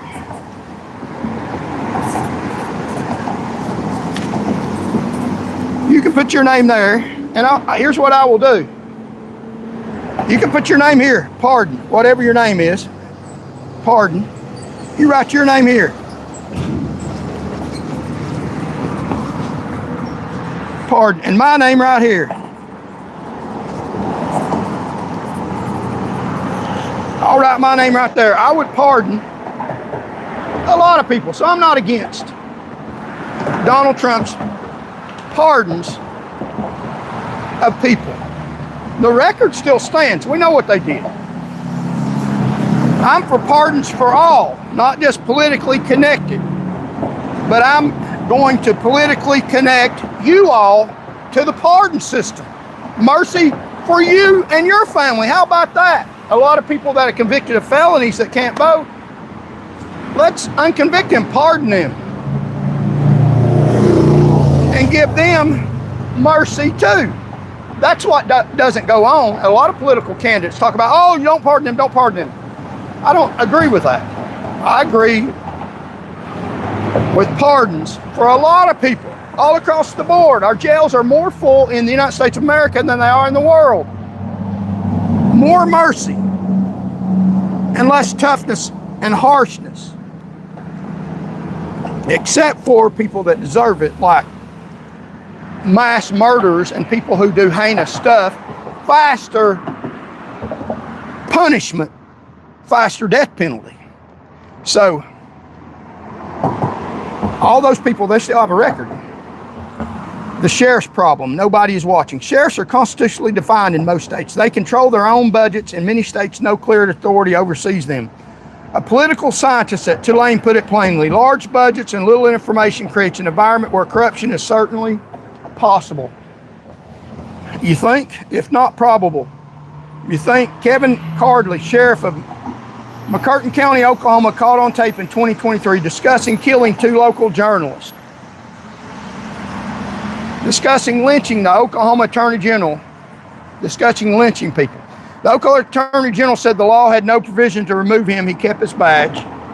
The reporter who exposed him fled the county, fled the country, and that's the sheriff problem. That's why we have this here in Knox County. The prosecutor problem when the DA is the problem. Prosecutors decide who gets charged. District attorneys are elected. They have political relationships. They have donors. They have futures. When the person who commits the wrong and the person who decides whether to prosecute share the same political world as Governor High Bills has been, now Governor High Bills Lee, and his former prosecutor who was Commissioner of the Department of Safety, Bill Goober, and the Attorney General in Knoxville, former not worth the plug Nichols, all share the same political environment. So when the person who commits the wrong and the person who decides whether to prosecute share the same political world, that's not a justice system. That's a protection racket. Eric Adams, mayor of New York City, federal corruption case dismissed in 2025. Not because he was innocent, because the Justice Department wanted his cooperation. A political negotiated escape. That's the prosecutor problem, and it happens right here in Tennessee too. People at the top, the small groups in power, according to conflict theory, give themselves breaks, tax breaks, criminal breaks, pardons, and you get hung out to dry. And they try to run me out of the country for speaking the truth.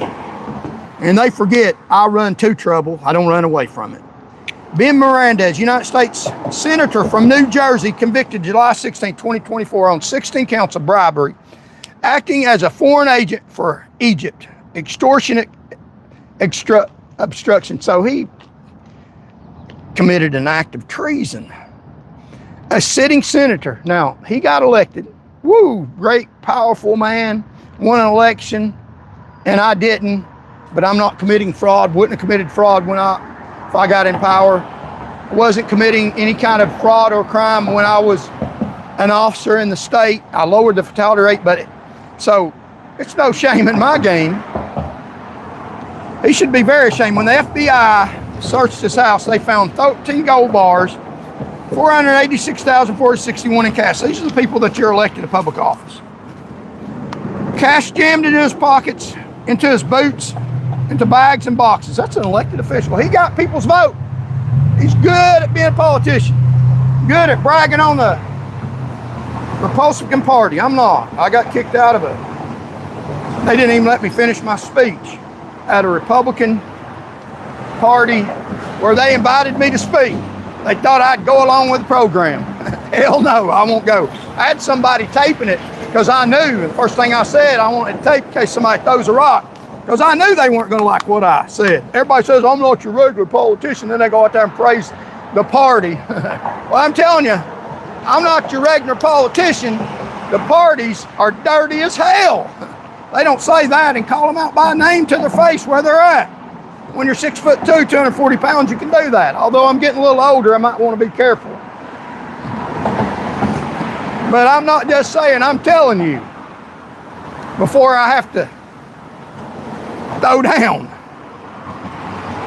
So, yet some envelopes had his fingerprints on them since the 11 years, January 2025. He was the first U.S. official ever convicted of acting as a foreign agent while serving as a senator. So he got elected by not you people that are listening to me, by those people. Highfalutin elected official, got people vote for him, and I don't have that many people voting for him. Maybe I don't have many people voting for him because I stand up against that stuff before I get into office.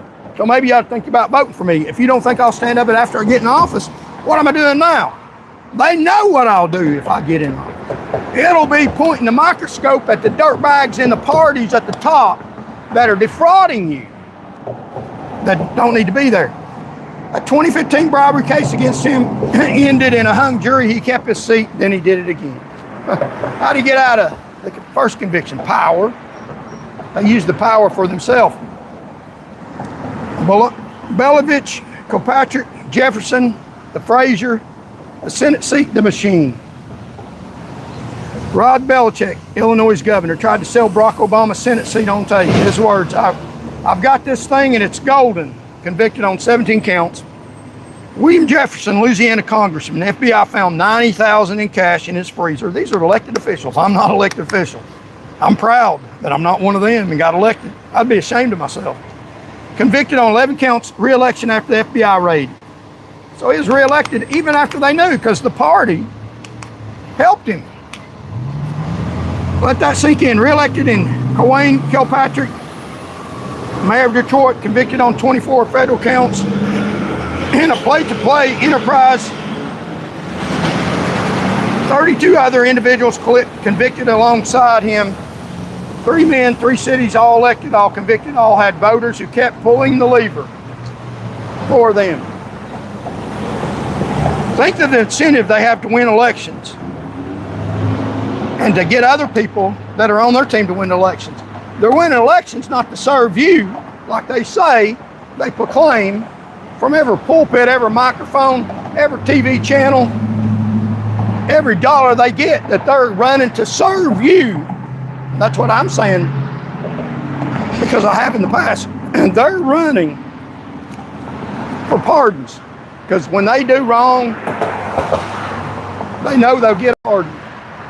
They won't get convicted of a damn thing. Hello. Hello. So there are some friendly people.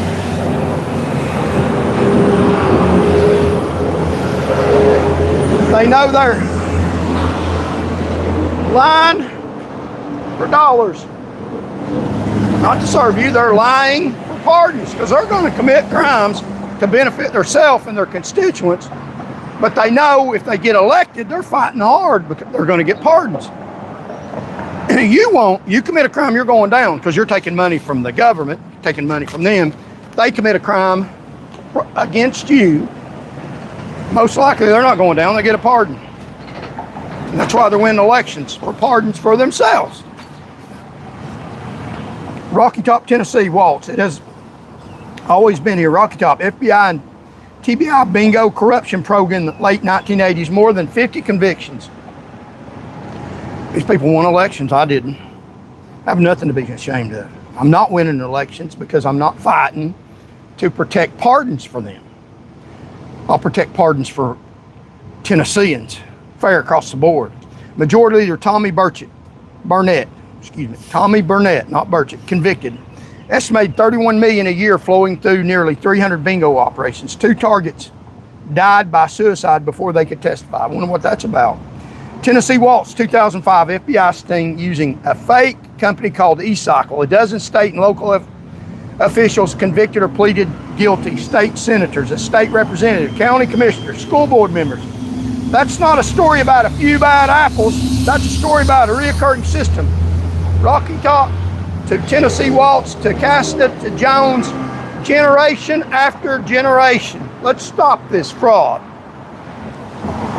Casta, Kelsley, Smith, Jones, right here, right now. Glenn Costa, Speaker of the Tennessee House, convicted May 2025. Sentenced to 36 months for honest services, wire fraud, money laundering, bribery, and kickbacks. Robin Smith, former state representative, state GOP chair, convicted 8 months. Brian Kessley, Senate Judiciary Chair, convicted, sentenced to 21 months. Served roughly 15 days. Got a presidential pardon. 2025, J.J. Jones, Knox County Sheriff, indicted after the election, after he was out of office, after the election, defrauding people that should have known. The people in power now in the GOP knew and should have put that out to the public, but didn't. May 2026, theft of over $300,000 from a narcotics fund. Arrangement set July 1st, 2026. Presumed innocent. The document is documented fact.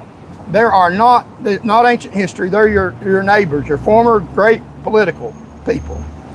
And that got votes, and I didn't, and I'm not embarrassed about it. I can't get votes. A lot of them I can. I will now, I hope. I'm a fighter because I'm not standing on these people's backs and praising them. I'm telling you who they are. The most important part of this morning that I'm about to name were never charged with a crime. That's not proof they did nothing wrong. In many of these cases, the absence of charges are a measure of their protection, not their innocence. The system did not catch these people because in many cases the system was the protection for these people. And that's what we're going to talk about now. Kevin Clardy, Martin County, Oklahoma, caught on tape, never charged. In 2023, a secret recording captured Sheriff Kevin Clardy and other McCartan County officers discussing killing 2 local journalists, discussing lynching black people. And the recording became national news. The Oklahoma State Board of Investigation conducted a probe. The Oklahoma Attorney General announced no charges. His reason: Oklahoma law has no provision to remove elected officials merely for saying something offensive. Cowardly kept his badge. The reporter who exposed him fled the country for his safety. That's a tier 3, documented, recorded on tape, no prosecution. These are people that have done things that were never prosecuted. Protected. The Daily Machine, Chicago, decades of documented corruption, boss never charged. Richard Day Daley ran Chicago from 1955 to 1976. The most powerful urban political machine in America. Jobs for votes is what it's about. Contracts for loyalty. Boat rigging documented by journalists and investigators for decades. Numerous high-ranking aides went to prison. Daley himself was never charged with a single crime. His son, Richard M. Daley, ran Chicago from 1989 to 2011. His patronage to Chief Robert Schwartz was convicted in 2006. His patronage. The younger Delaney was never charged. 2 generations. The same machine, the boss walks away. That's what protection system looks like. That's how they do them. But you're not protected. You're not protected. So like, Sharon, we're talking about people in power. They're protected. People that got votes. And you're not. While the vehicle fatality rate rises, here's what we got in power in the state of Tennessee. Well, they're telling you about public safety. Bill Gibbons, Tennessee troopers as chauffeurs, never charged. Bill Gibbons, former Shelby County District Attorney, who prosecuted the Crothers case, gave him a death penalty sentence. Former Tennessee Commissioner of Safety and Homeland Security, a hidden camera News 5 investigated on July 2014, documented a state trooper making the run to meet him at Interstate Exit 108. 31 documented times over roughly 2.5 years. So they met him at Exit 108 near Memphis, where he parked his car and drove him all the way, 4 troopers involved, several cars, drove him all the way to Nashville, to Department of Safety, using state troopers to provide for his safety, not yours. Was somebody trying to hurt him? No. So, and they did it, documented 31 times, and he did it more than that, using state resources paid for by you to protect you, to chauffeur him around. That's a crime. Theft of services, your services. So, that 31 times, roughly 2.5 years, ferrying him between Memphis home and Nashville. On these 2 occasions, 4 troopers were used for a single trip. THP, now deceased, Colonel Tracy Trotz, to the bathroom, defended it as a great use of resources. Yeah, it's a great use of resources as they see it, when it's resources, your resources, that are supposed to be used to protect you, used for them. That's how they think. They think that's right, because that's how dirty they are. They're sick, pathetic, nasty people. Now, God judges in mysterious ways. Mr. Tracy Trott died relatively young, in his 60s. So I'm just saying, God sees this stuff. I prayed about that sick, disgusting man. He lied under oath about me. Now he's 6 foot underground. I can expose his lies, and he can't continue to lie about me. So it's a better world with him gone. Now, that's not being mean, that's being truthful. People don't like the truth. It's cold and pretty serious and effective sometimes. Like the channel, share, we'll get it out. When some of these politicians die, it's a better world. They're so crooked and corrupt, they literally think that you're here to serve them. That's what government is for. It's a good use of services when you're using tax money to benefit them. Really?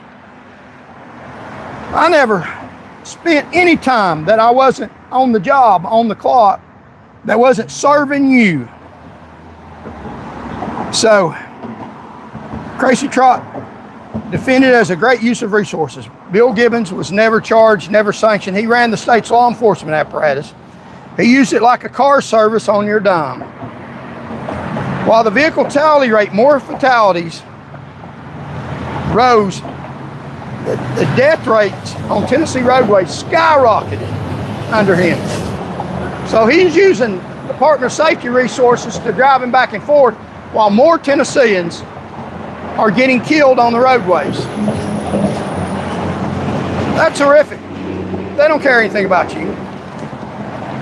In 2011, I filed a complaint against the supervisor at the Tennessee Highway Patrol. His name is Lionel Russell. I was in campaigning in Monroe County, in Tellico Plains, Madisonville specifically. I'll post a picture on Facebook if you don't believe me. Me standing beside a Madisonville street sign to show you I was there, not photoshopped. I was there with my boots on the ground, campaigning for governor, campaigning to get the truth out. Governor just one means to do that. My name's on the state record. We'll talk about that here in just a minute. And that's the reason why I was wrongly fired. He's now a state legislature and post-commission member. I was wrongly terminated. Fabricated testimony was used against me. I earned a law degree from National School of Law. I passed the Tennessee bar in 2019, denied. I passed it again July 2024, denied.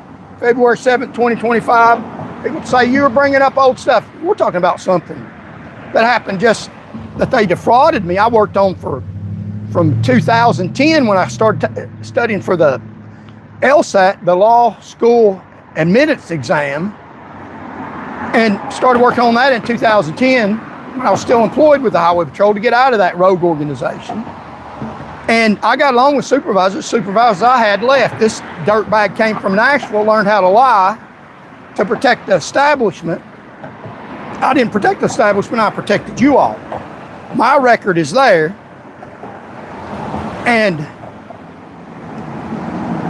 that they denied me the last time, February 7th, 2025, and I'm still pursuing, trying to get my law degree. I don't give up.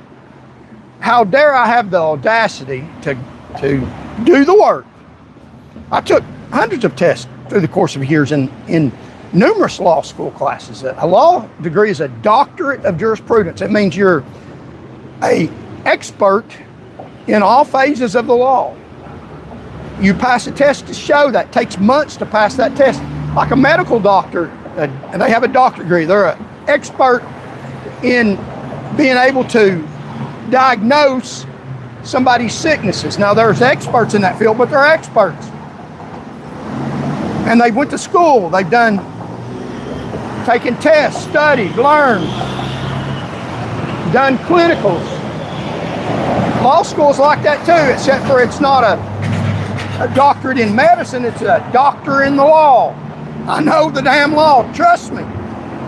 People think lawyers are stupid. They might be stupid in some practical ways, and a lot of them are.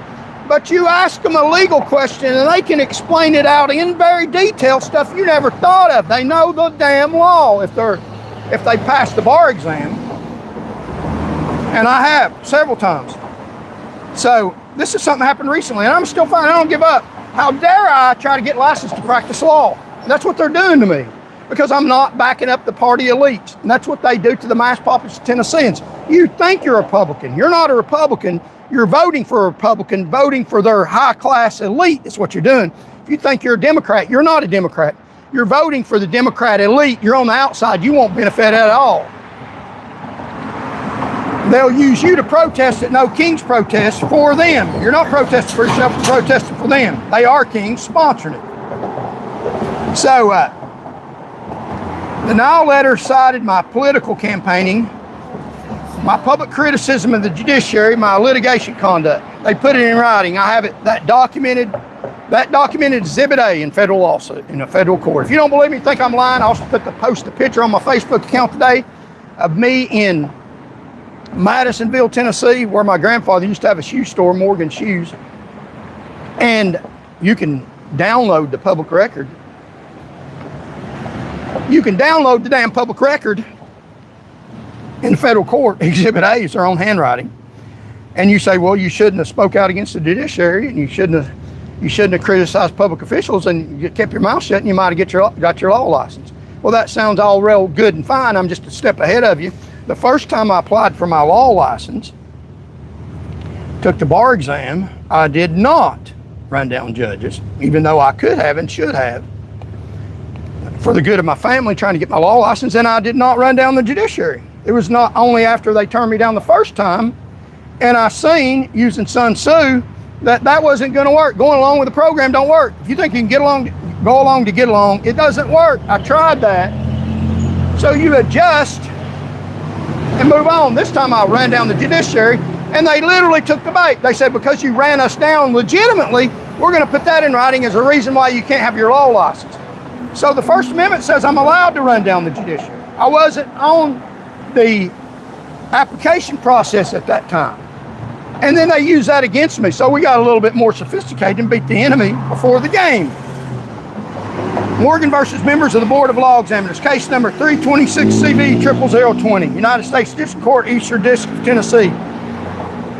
This is a constitutional challenge. I am arguing that the Tennessee Supreme Court Rule 7 lacks any limiting principles that prevent the board from treating protected speech, petition activity, and litigation conduct as negative character evidence.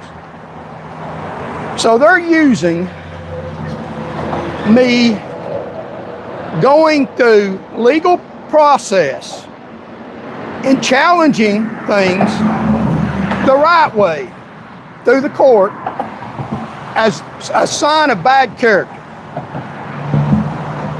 They sue people every day. And they're saying, because I sued them justifiably, that I'm wrong. So they can sue you all damn day they want to, and they do every day. These people sue you every day. They're licensed lawyers. The one that said, you sued us, so you can't have your law license.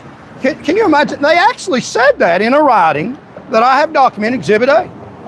That's not constitutional. That's very blatantly obvious. Now, they may win. I don't know. They don't win the truth. They don't win the Constitution. Politics sometimes win. But I still have faith in the judicial system, and I'm telling the truth. So that's what they did. And I'm arguing that the Tennessee Supreme Court Rule 7 lacks limiting principles that prevent the board from treating protected speech, petition activity, and litigation conduct as negative character evidence. It's negative character evidence if I sue them, but if they sue you, it's not negative character evidence. You see the problem with that? On May 6, 2026, the judge denied the board's motion to dismiss it. Thus far, the Sixth Circuit controlling precedent, Dubik versus Michigan Board of Law Examiners, the AG reply brief is due today.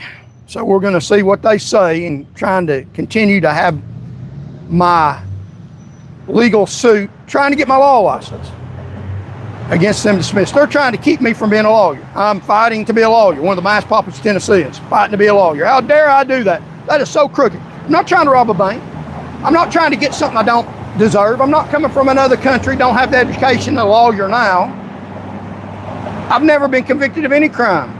I'm very honest. That's what they don't like. They don't want you to be honest because you'll tell on them. While they sue you, don't sue them and call them dishonest. And they are. They're very dishonest. And I got a right to say that.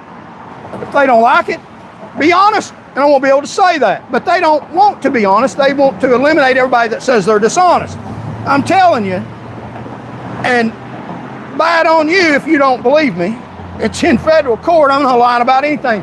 They are lying through their teeth.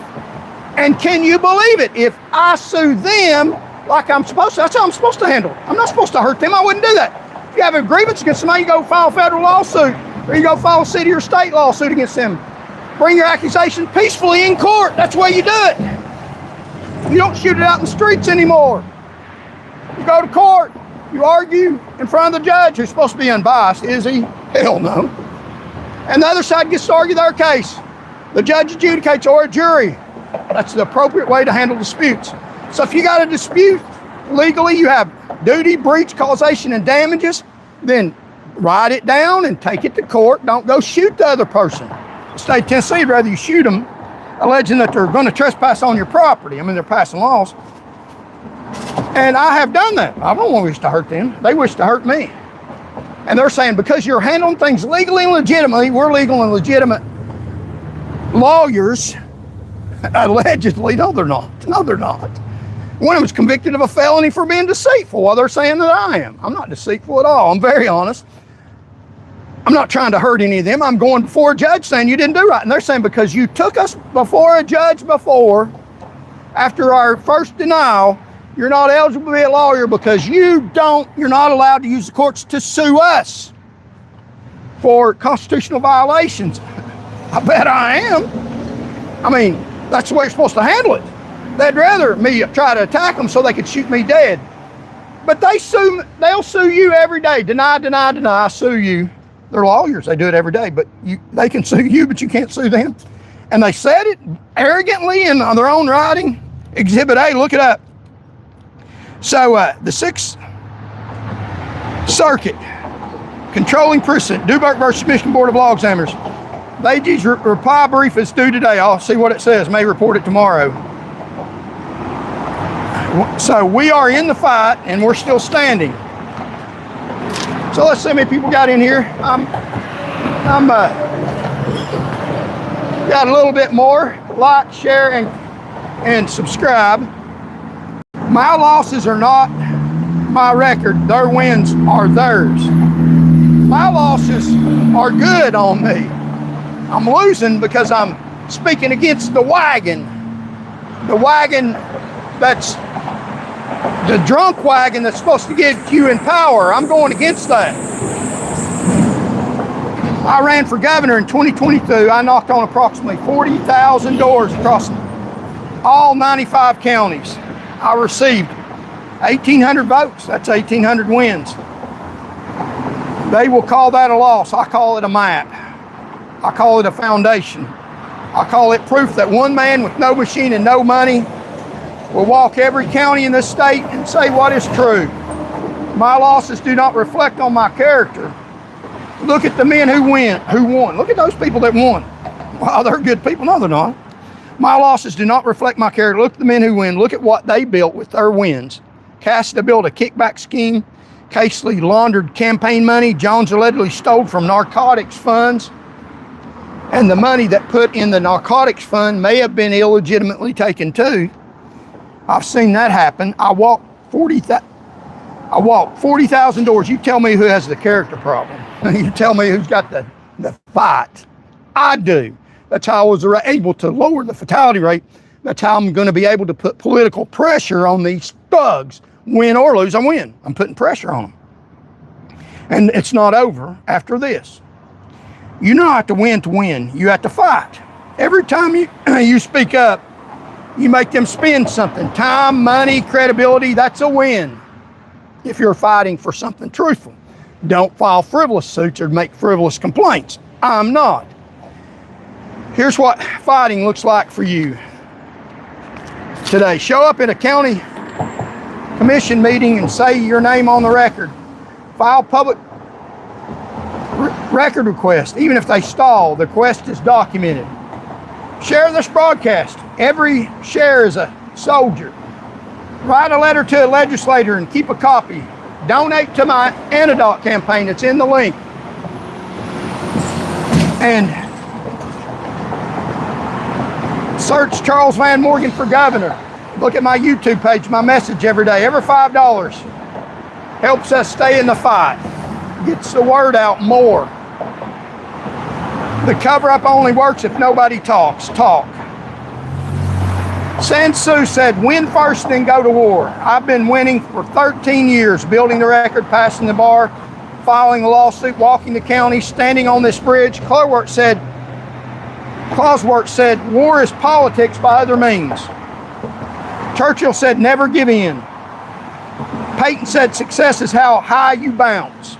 I've bounced every single time. The men who beat me at the ballot and at the bar have the records now. Costa, Kelsley, Jones, Gibbons, their wins are documented. So is everything they did with them. I'm Charles Van Morgan. I'm running for governor. Let's stop the cover-up. Government serving us. Here's how the news media is helping these people. Hang with me.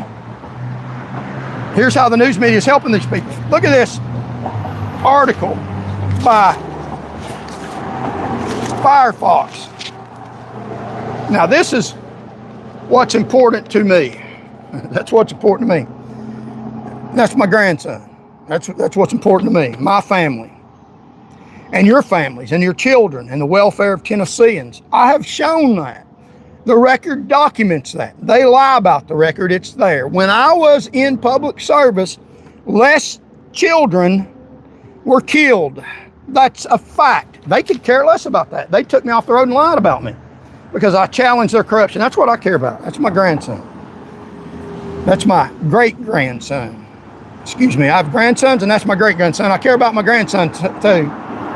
And I care about my family, my boys and my daughter. And I care about your family. I sincerely do. I've got a record of proving it. No convictions of any crime whatsoever, false allegations, lies gotten through their dirty, crooked judge that get their judgeship for lying for them. Now look what the news media does. This is just an independent candidate running for government office. Independent candidate for governor. Now he is an angel of God sent from heaven to explain the best independent candidate on the ballot. Has he ever been in government service? Put his feet on the ground in the middle of the night by himself to ride up on a burning car and save people's lives? No, but he's the hero of the independent party. Does he have any education? No. Firefox says about him, that's how the media misrepresents everything. I mean, they're popping this stuff out by the truckloads to everybody. The reason why I haven't been able to win elections, it's not a character flaw on me, it's the pipeline for these crooks. It says about him, about education. Every Tennessean should graduate with at least one real usable skill and support financial literacy, education before credit repair becomes necessary. But he doesn't have any college education that is shown. And Firefly says about him, one of the more detailed independent platforms, tech and finance focus differentiates him from other independents, though no independent has won statewide office in modern history. So he's saying he's the best independent in the world. Woo! Sexy man. Woo! That's what they claiming. I'm not saying that. Looks like a dope. He's an Uber driver. And there's nothing wrong with that. But I mean, you know, come on now. He's being exploited. And he wants to teach you how to be exploited, I guess. So, he's a hero in Firefly. And we'll show you what they say about me. Yeah. There's a horses platoon. So here's what they say about me. Well, here's what they say about him. Moved to the United States in 1997. So he wasn't born in the United States. You know, I was born in the USA. That kind of makes a difference to me. I don't know if it does to you. I care about being born in America. That ought to mean something. Foreigners should come over here and get our governor's office. I mean, really? Is that what you want? I don't think so. Built his career across multiple industries. He's an Uber driver. Banking, enterprise ships, and crypto. Running for governor of Tennessee. Government should not overpower citizens. Government should empower them. The government should keep its damn hands off people and serve them. I don't know about empower or whatever. I mean, come on now. He's not an American. Wasn't born in America. Now that's what it says about him. Brags on him. Brags on him. Van Morgan says here, what Van Morgan brings to the race, a ballot candidate only. That's what it says about me. That's what it says about me, a ballot candidate only. Let's read that right there, a ballot candidate only. It says a ballot candidate only. Notice how they get the dirty message out. A ballot candidate only. Ballot, that's what it says. Firefly. This is posted all over the place. No detailed public campaign platform available. Yeah, there is all over the place.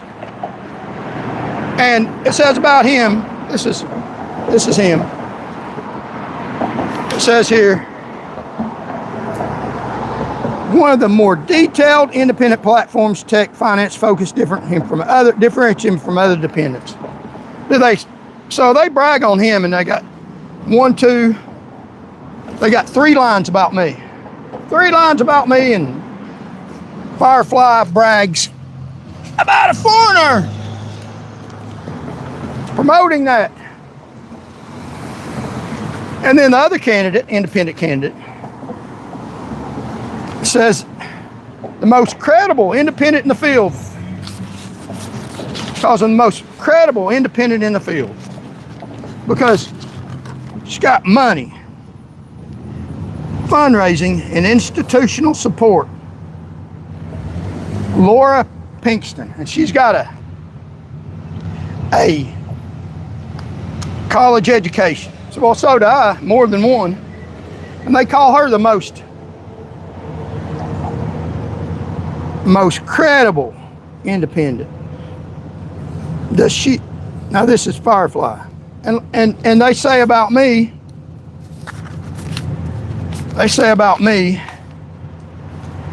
that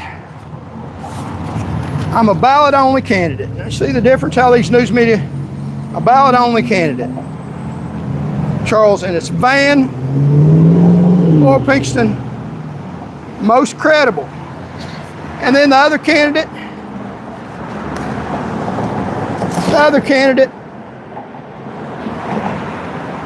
they say that he's got the best platform